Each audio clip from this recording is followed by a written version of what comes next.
দেখো সব দোকান খুলে নিয়ে বসেছি। কি রান্না করবো আমি জানি না, আমার ইচ্ছা করছে না কিছু রান্না করতে। ডাল করেছি, মুসুরির ডাল করেছি লাউ দিয়ে, ঠিক আছে। আর এখন কি করব জানি না। একটু তো কাঁকরোল ভাজা করব ছেলের জন্য, ঠিক আছে। ওর জন্য একটু কাঁকরোলগুলো কাটবো, কেটে ভাজা করব। আর যেটা বলছিলাম, বললাম যে সবারই অনেকে কমেন্ট করছে যে বৌদি একই ভিডিও দেখাবো। আমি তো একই ভিডিও দেখাবো, আমি তো ঘরেরই কাজ করি, তো সেজন্য আমার একই ভিডিও। তো আমার কিছু করার নেই, তোমাদের ভালো না লাগলেও কিছু করার নেই, লাগলেও কিছু করার নেই। আমি তো অন্য কোনো কাজ করি না, তো আমাকে সেজন্য একই ব্লগ দিতে হবে। আমারও ভালো লাগে না রোজ দিনে একই কাজ করতে, কিন্তু তাও আমি তোমাদের সাথে একটু করে ভিডিও করি, সেজন্য তাও একটু ভালো লাগে যে না তোমাদেরকে দেখাচ্ছি, একটু কাজে এনার্জি পাই, বুঝতে পেরেছো?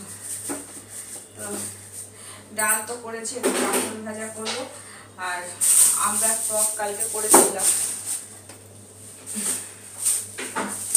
আর ভাবছি এই যে গাঠি কচু দিয়ে গাঠি কচুর তরকারি করবো, তাহলে ছেলেও খাবে গাঠি কচুর তরকারি। আলু দিয়ে গাঠি কচু দিয়ে তরকারি করবো। দুটো আলু নিয়েছি, দুটো আলু দেবো না, একটা আলু ভাবছি দেবো, এইগুলোই করবো। পটলটা দেখো, পটলটা আবার একটু পচে যাচ্ছে, দেখি পটল দুটো ভেজে নেবো, কাঁকরোলের সাথে পটল দুটো ভেজে নেবো, তাহলে পচবে না। পচে যাচ্ছে যেহেতু। এখানে শশা দুটো আছে, দুটো আজকে কিছু রান্না করবো না, সব ফ্রিজে চলে যাবে।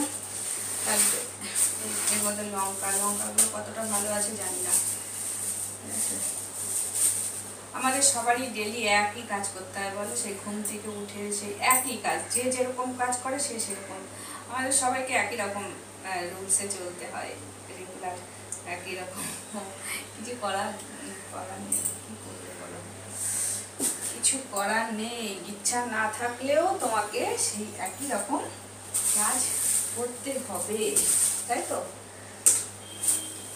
আজকে বাগানে গেছিলাম, ফুল বলেছি তো, ফুল এসেছে, প্রচন্ড ঘাস হয়েছে এমন, কিন্তু বৃষ্টিও কমছে না যে আমি ঘাসগুলো পরিষ্কার করবো। আর এই যে কালকে ন্যাংরা আম নিয়ে এসেছিলাম 1 কিলো 250 100 টাকা নিল, তো যাই হোক 100 টাকা নিল। এ বাবা, এর মধ্যে এবার এটা পচা দিয়ে দিয়েছে, তো আমি খেয়ালও করিনি।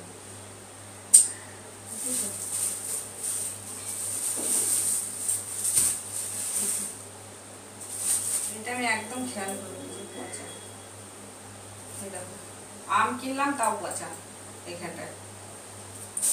কি বলবো, আমি আর কিছু বলার নেই, আমার আর কোনো বলার ভাষা নেই। তোমাদের সাথে শেয়ার করি, আর শেয়ার করে একটু আনন্দ উপভোগ করি, আর কি করবো।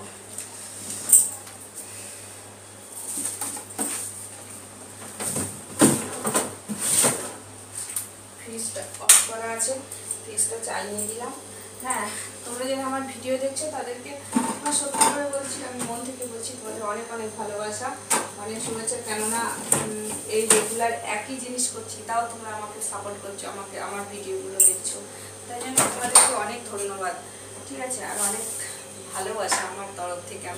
আর কালকে বিকালে আমি মুদিখানা বাজারে গেছিলাম, অনেক কিছু বাজার করে নিয়ে এসেছি। কালকে অনেক কিছু বাজার করে গ্রিন টি এনেছি, টমেটো সস এনেছি, বিস্কুট এনেছি, পোস্ত এনেছি, শ্যাম্পু এনেছি, জিরে, আর এখানে সার্ফ এনেছি, রিয়েল সার্ফ, আর বাতাসা এনেছি ঠাকুরের জন্য, আর একটা ধূপকাঠি এনেছি। বাতাসাটা আমি ঠাকুর ঘরে রেখে দিয়ে আসবো ঠাকুরের কাছে।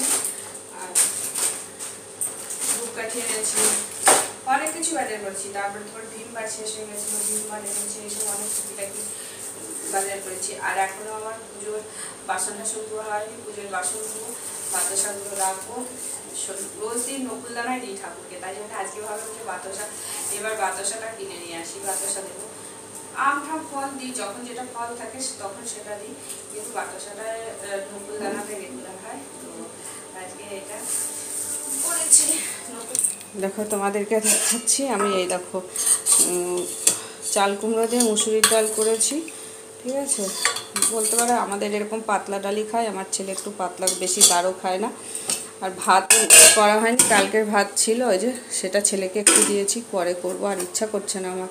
কালকের একটু কুমড়ো শাক রয়েছে, খারকোল শাক রয়েছে, চাল কুমড়োর খোসা ভাজা করেছিলাম পোস্ত দিয়ে, সেটা রয়েছে। তো চলো টাটা, বাই বাই। আমার আমার কাজ মোটামুটি কাজ হয়ে গেল। জানি না এটা লাইটটা এরকম আবার হচ্ছে না, মাঝে মাঝে লাইটটা মানে একবার লাইটটা ঠিকঠাক থাকছে। এটা হলো আমার মোবাইল, এটা নতুন মোবাইল, ঠিক আছে। একবার লাইটটা ঠিক থাকছে, আবার লাইটটা ফ্যাকচুয়েট হচ্ছে, জানি না কেন। তো চলো টাটা, বাই বাই, ভালো থেকো, সুস্থ থেকো, ঠিক আছে। আর কি বলবো, আমার কিছু আর বলার নেই। এখন ঠাকুর বাসন ধোবো, ঠাকুরের বাসন ধোয়া হয়নি। চলো।